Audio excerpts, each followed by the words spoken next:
I'm Zachary Cowan, the author of the Study Daily books, and thanks for joining me for a look at Doctrine and Covenants, Section 31. Section 31 is given to Thomas B. Marsh. And let's start with a question.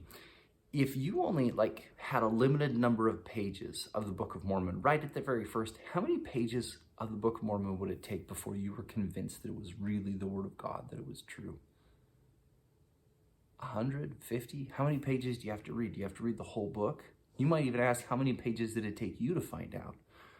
For Thomas B. Marsh, it took the first 16 pages of the Book of Mormon for him to understand and believe that the Book of Mormon was true.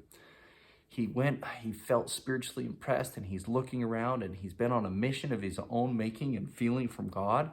And when he shows up in Palmyra, he hears about this golden book, and it's all of this, and he shows up, and he gets the first 16 pages of the Book of Mormon, and he takes that home, and he is convinced by the power of the Lord. In fact, you can read more about this in Saints, Volume 1, pages 79 and 80 about Thomas B. Marsh's background. And Thomas B. Marsh is incredible. He's going to go on to become the president of the Quorum of the 12 Apostles and do many great things in the church. And then in 1838, he's also going to be excommunicated. Then in 1857, he's going to come back. Nearly 20 years later, he's going to come back and rejoin the saints in Salt Lake and in Utah. But this idea that the Lord already knows his future, and so the Lord is going to give his counsel and advice for the position that he's in now with proclaiming the gospel and accepting the gospel and taking it to his family. The Lord is also going to give him advice for being an apostle, and the Lord is going to give him advice for the future in which he might be not in good standing with the church. And so I want you to go ahead, pause the video, and go and read this section. And as you read this section, look for what counsel the Lord gives him for right now, in his future as a role and a leader in the church, and then also for his future as far as when he might step away from it. It's a short section. Go see if you can find those things. What does the Lord tell you about his current situation and his future situation? See you in a few.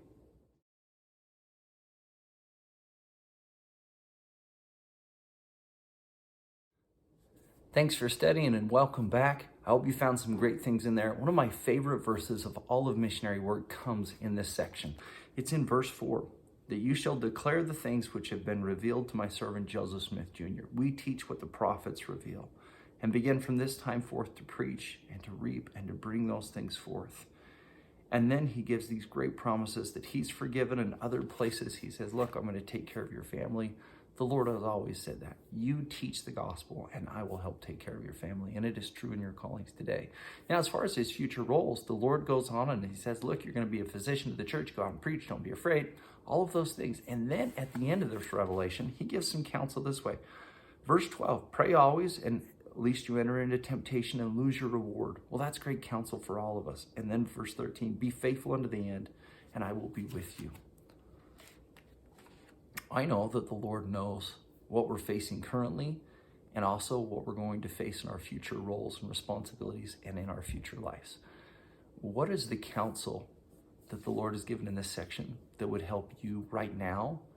And is there something that he's going to help you in your future roles as a parent, as a husband, as a wife, as a leader, as a teacher, as a grandparent, in your work? He knows these future roles, and he'll give you counsel as you study scriptures that helps you right now and in the future, today, tomorrow, and so on. All right, thanks for studying. We'll see you next time as we look at section 32 of the Doctrine and Covenants.